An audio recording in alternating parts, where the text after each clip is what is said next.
Have you ever felt stuck, unsure of your next move, or lacking the clarity you need to take action in your personal or professional life? Life, as you know, can be a series of trials, errors, and lessons, and the journey day after day to improve ourselves can be filled with unexpected challenges, but also a tremendous amount of opportunities for growth and continuous improvement. So what is continuous improvement?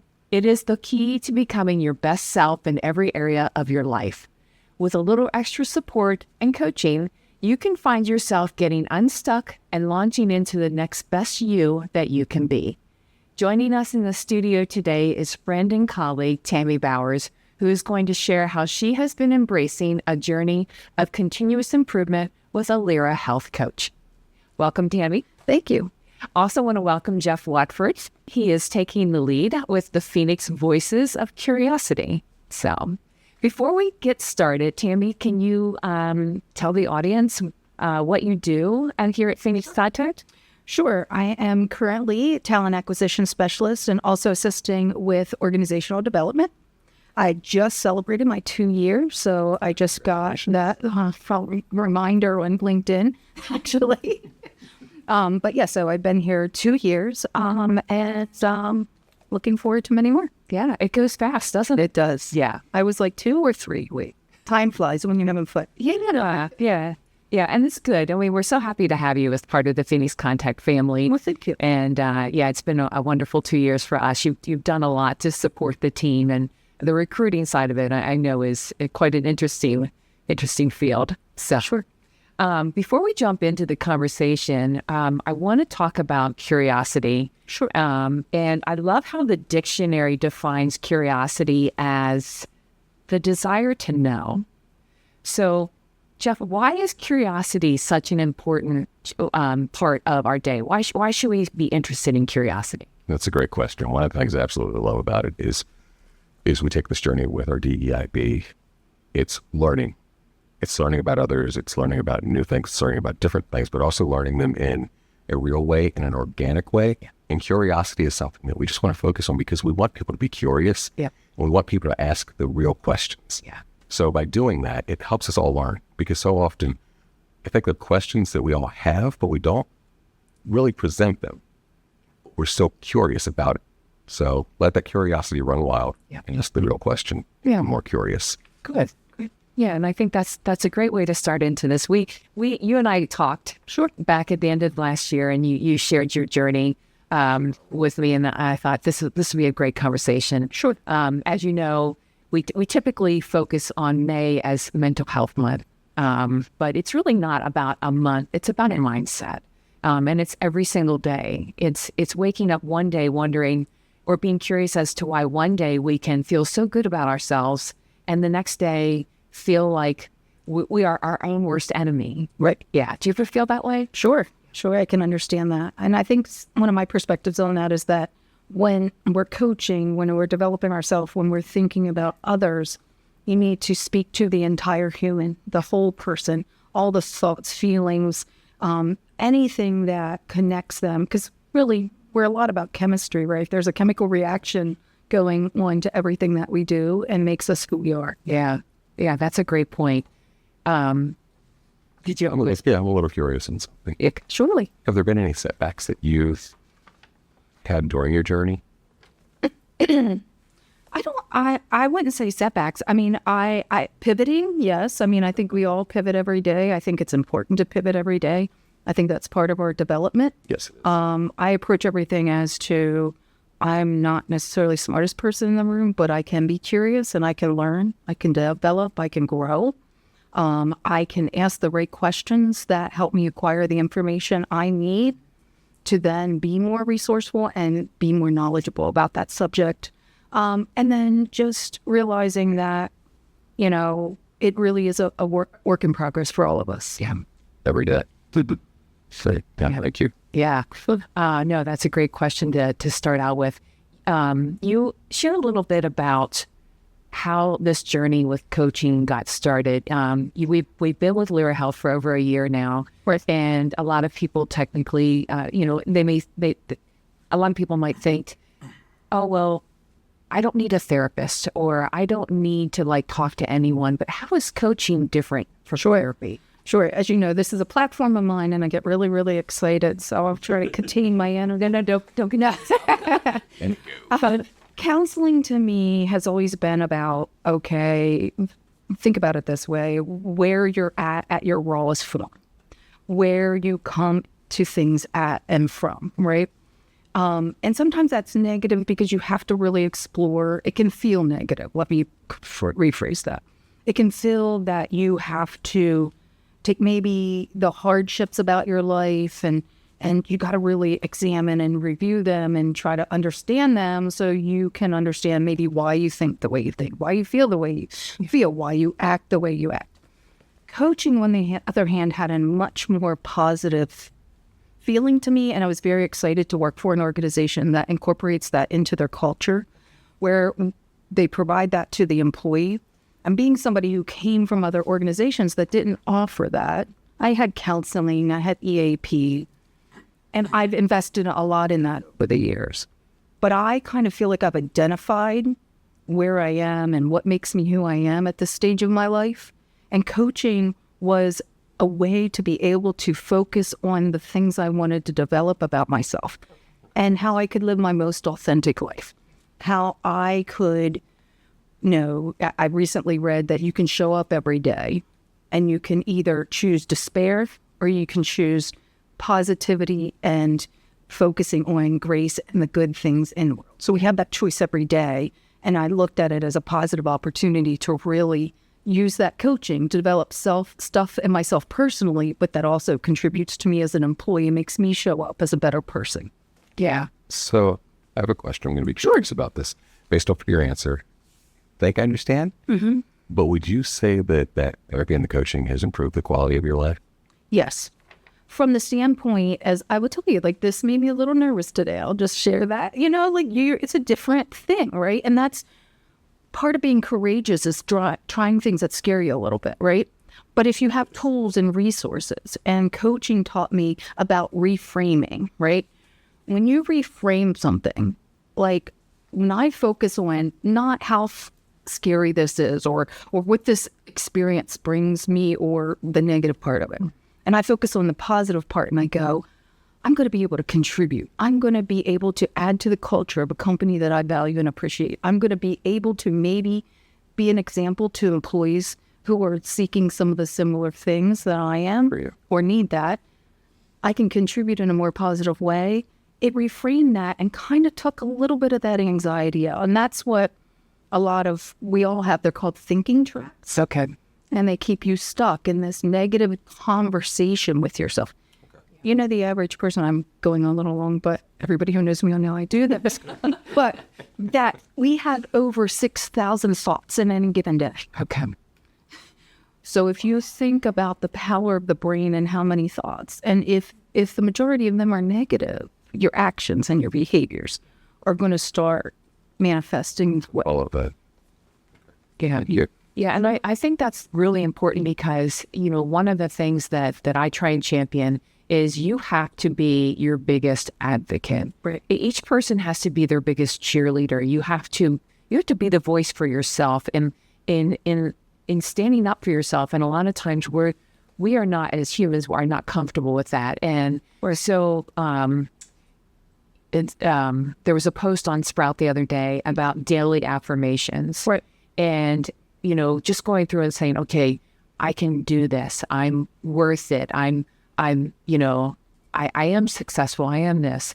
Really can kind of flip that switch in our brain was to say, yeah, this can go well for me. Versus when we start questioning ourselves, this is where you were getting at, is when we start questioning and doubting and we start kind of like layer after layer of guilt and bad statements about ourselves, that's where I think we get to where I don't know how to get out from under this. So we make it bigger than what it is. If I may share a little bit about me, I was always into psychology. I'm an empath, so I'm high HSP, so I'm a highly sensitive person. So I'm always feeling and trying to understand feelings, mine and other people. Yeah. But when I was in high school, I subscribed to Psychology Today because I really was like, I thought I was going to become a psychologist. That was one of my dreams at one point. Went to Shippensburg for psychology. Didn't end up continuing to pursue that. Just recently went back for organizational development, or leadership, pardon me. So I think what you point out there is that there is a psychology to everything that we do, right? And what I think you need to really understand, that's always been part of my drive to understand that. How do I develop? But when we talk back to coaching comparison to counseling, I think you take ownership when you say, here's some things I've identified about myself that I could approach the world in a better way. Yeah. Or I could learn to show up better by learning X, right? Yeah. And then you go to counseling and it makes you feel empowered because they provide you tools and resources around that. Okay. And I know some of your questioning might be, I don't know if you want me to lead into that, but Yep. when do you go to coaching comparison to talk to your friends and family? That's kind of part of that because they aren't educated and trained to maybe give you the resources. They are your support network. They can talk to you. They can hear. Yeah. But it also can create a negative bad pattern if you only have one pathway to working through problems all the time for you and the other people. So when you first reached out to a Lyra health coach, was it more on the side of like your career or more on the side of something personal? Books. Okay. Because what is personal is professional, in my opinion. Okay. So for me, it was more, because this word keeps coming up, I'm kind of high strung. I have anxiety. I very care. And so with that said, I was like, I know that I have anxiety. There's no way I can separate that. Yeah. But how can I think more positive, feel more positive, approach the world more positive? Like that catastrophizing, which is one thing myself, and I'll be completely thick, that the counselor and I talked about, a coach, pardon me, talked a lot about was, how your brain starts to think about something and it keeps adding, it's that big snowball that starts small and ends up really big. Yeah. Because now you've added all these negative scenarios. And I don't know if anybody watches This Is Us, but Randall and his wife used to do a thing in there where they would say, instead of the worst case scenario, let's work back the best case scenario. Nice. And they would add all the best things that could happen. Yeah. When he started having like anxiety. And I thought, that's really what I wanted to do. I wanted to find tools, resources. I loved my coach. I was like, can you just be my friend all the time? But that's not how that works. We just explained it.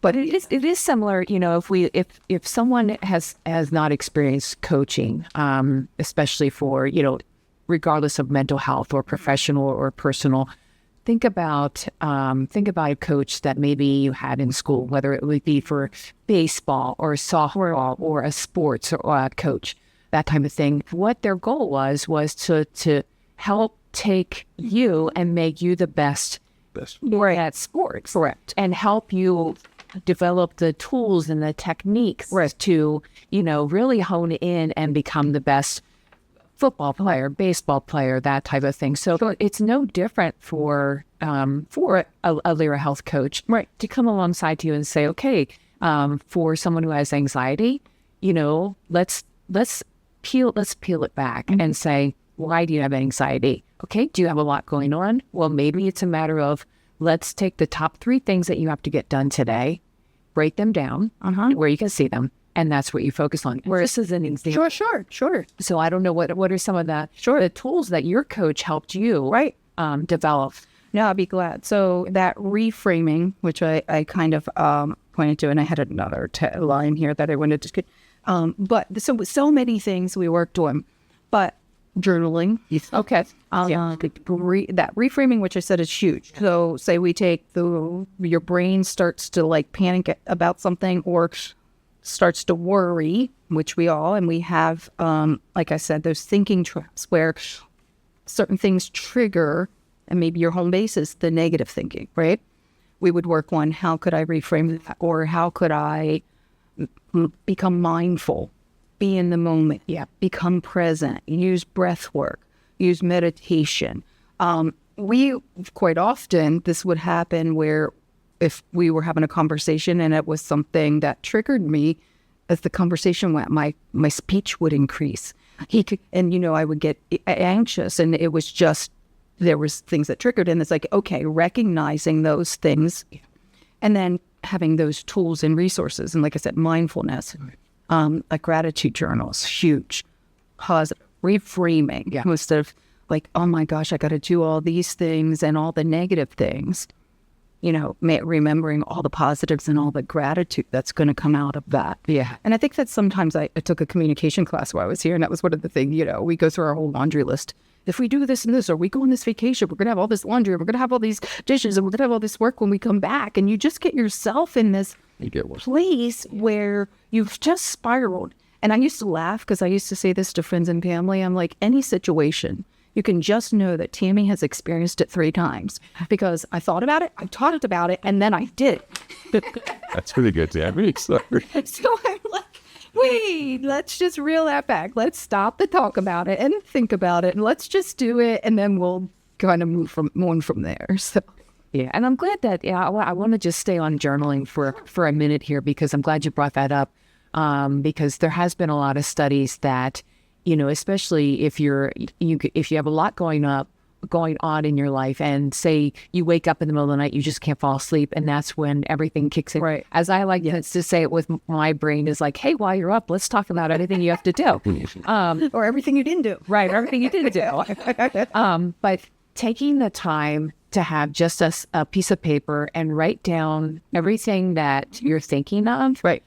And put it on paper, and but you kind of look at it and go, wait a minute, it's not as big as what my brain is making sure out to be. Sometimes you crinkle it up, throw it away, and it's like, hey, I'm done with that. But it is really good. And I will tell you, anybody who knows me and has heard, I have resisted journaling for years. There was something about that, but I also realized I like to communicate. I like dialogue. I like interaction, right? But that can also work me up and get me excitable, where, when you're putting on a piece of paper, you're not getting that other chemical reaction from the other people, and you're not absorbing that energy per se. The other thing that's really positive about that is you can go, yeah, nah, I'm not worried about that. You can start putting lines through it. Yeah. But for years, I was afraid to do it. I think I didn't want to see I was either worried about what other people would see, should they find my journal, what my brain actually thinks and says and does, or, I'll make you laugh, but it's true, or what I would have to see that in black and white, and just sometimes taking the time. But it is a great resource, and you really should invest in it. For so many reasons, even if it's not all the time, it's just in those moments where you really need it. Okay. Or you need a pros and cons page, and you just need to remind yourself if there are 2 sides to everything. Right. Yeah, that's great. Okay. So what is the best tip that your coach gave to you? Any special thing that kind of clicked for you as an aha moment, like, okay, wow, I get it? He didn't actually put it this way, but I know I keep saying it throughout. Stinking thinking.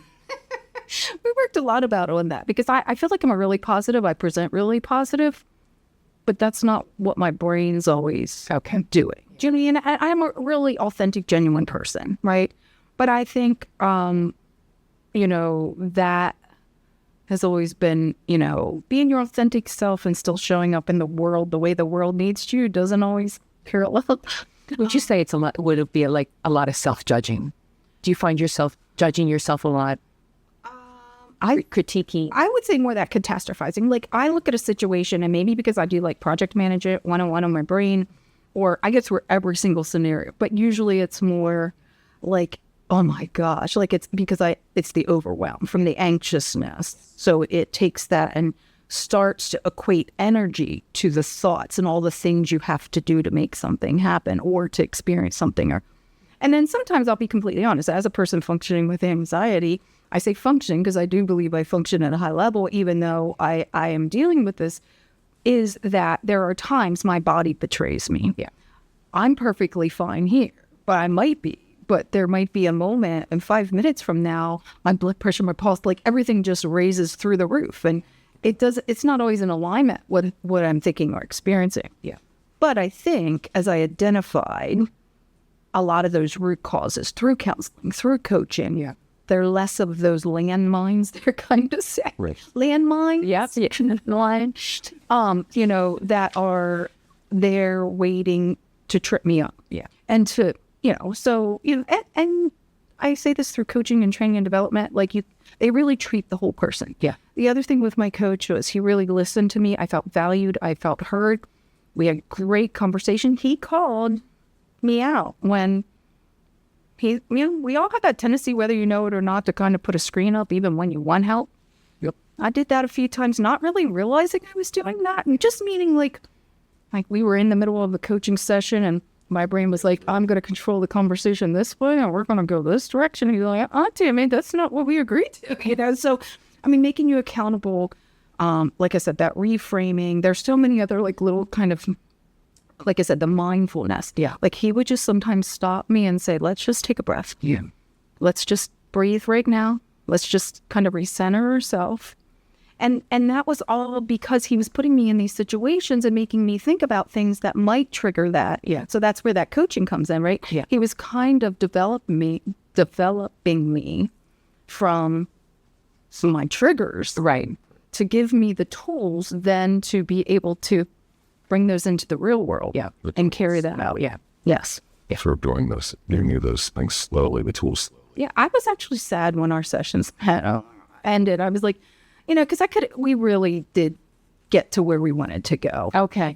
But it's like, really, can we just, please? Like he was telling me, Tammy, you can do this. You're great. Go in the world. We've done the work. You can do it. And I'm like, but please. And someone That works with you and interacts with you.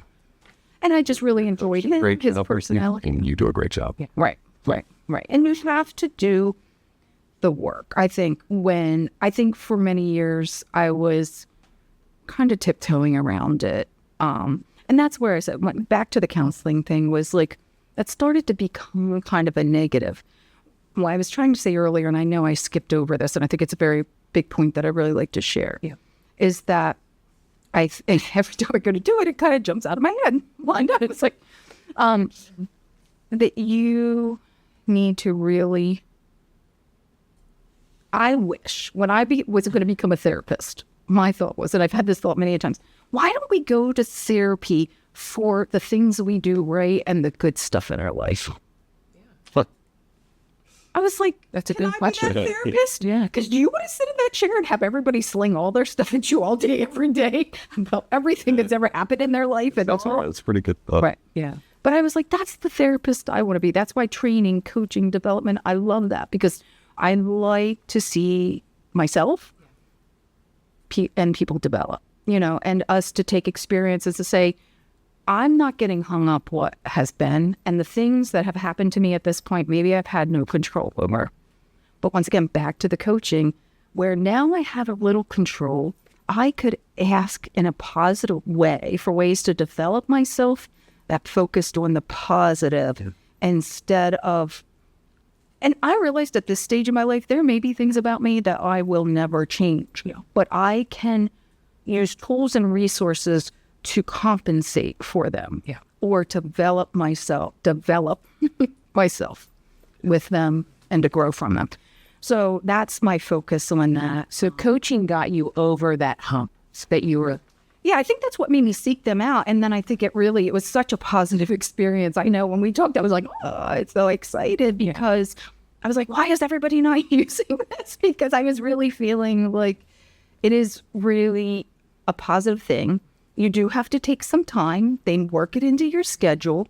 You can say how much time you want to contribute. You get 12 sessions, 3 sessions a year. And then I think if it would need to roll over possibly, or you can kind of, we've built the tools and resources on X. Like, I'm just trying to think, what can I tell him I need this year? I want to go. You want to go back. But like I said, it was that much of a positive experience. And I think that what is it you want to learn and develop in yourself? Or what are some things like I said, at this stage of my life, there are some things I said, maybe I will never be anxiety free, right? But I will learn to approach the world, manage myself, be healthier myself, be more authentic, show up in a better way to the world. You're required. Right. And that, like I said, that bleeds over to your work, because the better we show up as people for the people we interact with, the better we all are. Yeah. And I think that's so key and important because, I've been talking with a lot of people lately, and I'm sensing there's a lot of people that, especially, it's been 4 years since COVID, but there's still people struggling. So, 4 years from now, and sensing that feeling of, I feel stuck, or I feel like this is not where I'm meant to be, or there's something else forward, or and even if in rare situations like, maybe people where like the empty nesters, right, where the kids have now left the house, they're like, wait a minute, we've just been doing life the last 10, 20 years, and all of a sudden it comes to a stop and a halt. And that's where coaching can really get you out of that and really get you focused again and saying, wait a minute, maybe this is my time, right, where things are shifting for me, and I now get to start another journey. Right. And what does that look like? And then you've got somebody there to help you in process and figuring it. Right. I was just watching a Netflix series, and in that series, I won't say what it is because I'm promote it per se, but they said, oh, you need to find your new ordinary. Yeah. You also need another line from that same series was that you need, maybe life is about us figuring out ourselves and becoming our best people. Yeah. Yeah. Which is not perfect. I don't want to imply perfection because I believe that's not realistic. working on things. But an evolution to showing up as our best people and being our best person to ourselves. Yeah. And those people that we are surrounded by. Yeah. Very true. Yeah, because there's still so much life out there that's worth living. And, maybe in our minds we're thinking, oh, well, I was meant to do this one thing all of my life. And then all of a sudden it doesn't feel right because there's something else new waiting for you. I always say life moves you if you don't move yourself. Yeah. Reality, things happen. You start to feel the pressure. What happens to a volcano, right? The pressure builds up, and then there has to be a reaction to that. And I think, once again, we're a science project. We're chemistry. I know it sounds funny, but it really is true. And you've got to remember that. And you also got to remember there's things that are instinctual about all of us. Yeah. That we all are experiencing some spectrum of this at any given point. Yeah. Have that consideration, have that empathy, have that understanding for the people that you are around, because we really don't know. Yeah. And sometimes, go back to coaching or talking to family and friends, the people you were communicating with are on a different path. Like, I remember my father-in-law, somebody that worked the same job all their life, had a pension, was like, we did life this way and we didn't use credit. And, but that reality for many people today isn't a reality anymore. Right. So I could talk to him about that, but he couldn't really share a clear perspective because he only could see that through his lens, right? So having this coaching and this opportunity where you speak to somebody who's trained, who has developed the tools to share with you, but also can be very neutral and unbiased in their approach to you in your specific situation, I think is very important. Yeah, because it's really important that everybody recognizes that we're so different from each other. I mean, even growing up, and no judgment against my parents, but, I heard a lot of, well, your sisters don't do that, or why would you want to do something like that? Sure. You were very much, and again, that's a generation, but, the things that my sister did or my other sisters did, I had no desire to do it. Right. So I felt like, you're kind of getting pushed into, or what do they call it? The round peg being trying to put into a square hole. Right. Square hole or something like that. Square peg and round hole. Right. I think that's how. Yeah.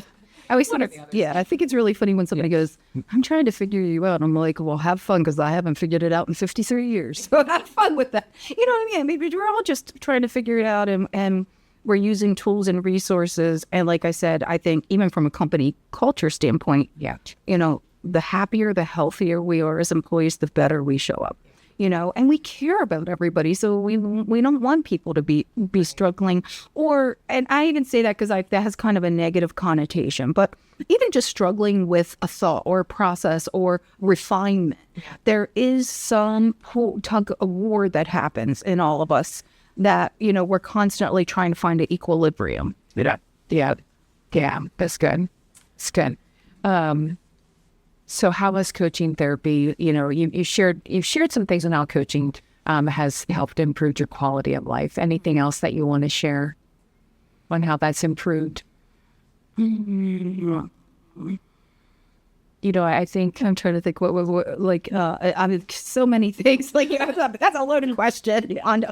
I know what you're trying to say. You know, I think for me, you know, I say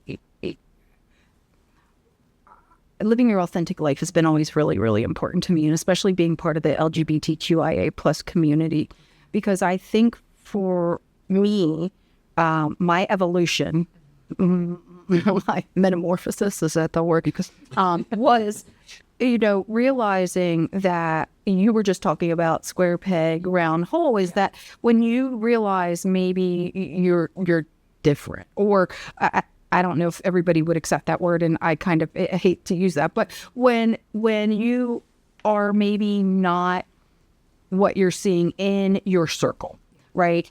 And you have to figure a lot of things out. And that made me, on top of being an empath, being highly sensitive, it made me approach life differently. Because I felt I had to take a different path. I had to understand myself better, to understand how I could show up in the world and how I could show up for people. And I know I keep saying that a lot, because I think that's my ownership of that. I think we all have to have a little bit of ownership as these things happen to me in my life. This is where I'm at. Well, you know, you can make the best case scenario of a worst case situation, right? I always say hospitals, right? Babies are being born, people are dying, but lives are being saved. So our brain wants to think about maybe the negative because it's so emotionally challenging for us. But when you really, I only link these things together because they are all part of how we think and how we confront the world. And I've spent a lot of time over the years really trying to figure out who I was and what I needed to be my best person and show up in the world a certain way so I could respect and value who I am as a person every day too. And I'm curious, when did you notice that? You know, was that in your younger years? About being different and definitely starting to question a lot of what was going on. It was funny because it was about 16. I remember specifically, my mother was married quite a few times, and we traveled a lot. We moved around a lot, had a lot of different moving pieces and people in our life. I respect that, you know, so you can look at that and some people would say that are negative. I think it made me who I am today. I think I'm more versed with people and things and situations. Yeah, exactly. But it was 16. And then with that, in conjunction, my mom ran a ministry and we went to almost every kind of church, Pentecostal to Catholic. We really kind of went through that. And the reason I'm saying this is because I remember being about 16 and my faith wasn't lining up with some of the things I was thinking and feeling. And I wasn't seeing anybody represented as I am in the world per se, not openly, you know. I love where the generations have gone now, where we're just, I remember seeing I think it was Star Trek episode where, you know, people were just people. Like you just loved who you loved. I don't mean to go down that path too much.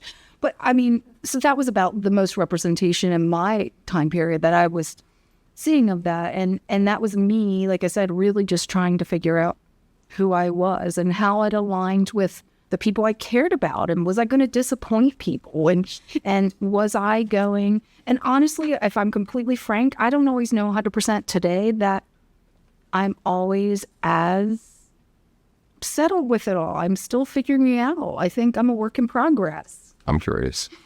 Are you happy? I'm happy. Good. I am happy. Yeah. Yeah. I am. I made the right decision. I learned, and I just recently had this conversation with my stepson. I think I realized really early on that I couldn't be my authentic self. You know, I can be redirected. I can learn. I can grow. Yeah. You know, if I show up at the Phoenix Contact and I'm not the person you need me to be in certain ways, I can mold and adapt, and I know what I need to be in a public setting and with group of people. Yeah. But I also, I don't know if it would sound funny, but sometimes I feel like maybe my authenticity is my superpower. It allows me to show up in the world a little bit different but also the same at the same time. And I love that because, you know, there's that question when friends are hanging out, what's your superpower? Yeah. And you just said yours, and that's a great superpower to have. Yeah. Yeah. But I had a struggle to get there. I had a struggle because it was like, for me, it was like, was it a cross to bear kind of, or was it really a positive? Yeah. And to me, it was that I knew no matter what choices I made, I didn't want to hurt anybody else in the process of being confused. I didn't want to go down the wrong path. And that was clear to me. The uncomfortableness, I'm a people pleaser. I care about people. I like people. I want people in my life. I didn't want to, I didn't want to have to go on some far island all by myself because I was different from the rest of the world. I'm making it a little cheeky, but it's not really cheeky. It's that feeling, emotional feeling of feeling that you're isolated because you show up differently. Yeah. Yeah. And I think it's important that we stop here and really just make sure that we're emphasizing the message here because with Lyra Health and the coaching, especially, dependents, this benefit is available to all employees, regardless of whether they have the insurance or not, or all their dependents. Correct. From the ages 2 on up. So if there's somebody hearing this today saying, oh, well, I have an 8-year-old or I have a 16-year-old, and I'm sensing that they're, they might be a little lost or, coaching is really, look at coaching for them because you have someone that's going to come alongside them and really help them through, which I think is, as adults, we tend to, like you said, we tend to morph. We tend to be able to read the room or, kind of like, okay, this is how you need to be today. But that's a lot for sure. Sure. That's a lot for kids to take. 100%. No, 100%. Yeah. One of the things I always like to say about that is it's an impartial person. It's an impartial body that they're talking to. Right. Because oftentimes, of course, you can talk to friends, you can talk to family. Yeah. Right. But when you're with Lyra and with that coach, that therapist, right. Well, and yes, because it's like, okay, friends or family. Grandma says I can tell her anything, but is she going to? Right. The other thing is that I think sometimes the struggle's internal. It's not always so external. And sometimes I see struggle, and I mean that in the most positive way, because great things come out of diamonds, diamonds and pearls and really form out of that, hard environments, right? But so I think there is a lesson in that, but I think we have to say what you're saying is so powerful to me, and I take it so deep to heart, is you would be providing them tools and resources to interact with the world that they're confused about. And you can't fix it. None of us can fix it for somebody else. We can't always make it better. Believe me, I've tried. I want to. I want to make everybody's life better. But I think if you say, Teresa and I talk about this quite a little bit, but it's like, teach a man to fish, right? Yeah. Is it? That same thing. If you give people tools and resources and coping mechanisms for how to adjust or deal or interact, whatever the words are, because I want to be very careful. I just want a disclaimer here that if I didn't use the right word or whatever, I apologize, because there are words that can have more negative connotation. Yeah. I'm using these words in building blocks to understanding myself and growing from them. Yeah. But sometimes some of the words can have negative connotations, and they can stop us from acting. Yeah. And we don't want to do that. So I do have a question. This is more for Wanda. Like, if someone wants to contact Lyra, how would they go about doing so? Yeah, we'll provide all the information at the end of the video on how they can reach out to Lyra. It's very easy. It can be a phone call. It can be over the website, texting. So the Lyra Health, as you know, makes it very easy to access their resources, and the turnaround is so quick. As far as you're hearing from somebody within 24 or maybe 48 hours, but you're really hearing from somebody within 24 hours, which is tremendous. May I point something out? Sure. Is that it is all, as far as I know, done virtually. Yes. So there is something to be said about that. Yeah. You know, they meet you in your environment and they meet you on your time and your schedule. And it's not another, it is an addition to your calendar. Yeah. But I don't want to say it doesn't add 5 to-dos to do that one thing for yourself. Okay. Yeah. Is there any other advice that you would give our viewers on how they can support being their best in their best life? Sure. Their best life. Sure. Do we have about 15 minutes? I do have a list because I really wanted to make sure I utilized this and didn't miss anything. So use regular mindfulness and present moment awareness to challenge negative thoughts and self-talk, thinking traps. That would be one thing I definitely would recommend. Invest in positive thoughts and actions regularly. Make it a point, even if it's for yourself or somebody else or whatever. Start to inject that positivity in your life any way you can. Continually strive for an attitude of gratitude. I think as you remind yourself on any given moment that there is good happening at the same time that the other side of that is happening, I think that will remind yourself, as I do, that life is a journey of growth, learning, and self-improvement. Each day brings new opportunities to evolve, develop, and become better versions of ourselves. Yeah. And then, as I said, there was a little bit of a list here, but whether it's learning a new skill, overcoming challenges, or simply reflecting on our experiences, embracing the idea that we're constantly evolving helps us to stay open-minded, compassionate towards ourselves and others. And don't be afraid to ask for external support and utilize available resources, such as Lyra Health, to help cultivate resilience within yourself. It's so good. Yeah, I think that's a great reminder for everybody that if you're here, if you're breathing, you are here for a reason, a purpose. You are loved, and don't give up, because life is truly worth living and worth fighting for. So are you curious about how to embrace this season of life that you're in? Remember, the journey to continuous improvement is a lifelong one. There will be times when you may stumble and fall, but as long as you keep getting up, dust yourself off, and keep moving forward, you will discover the best version of yourself that you can be. And you're not alone. Contact Lyra Health and request to work with a therapist or coach today. Thank you for the time.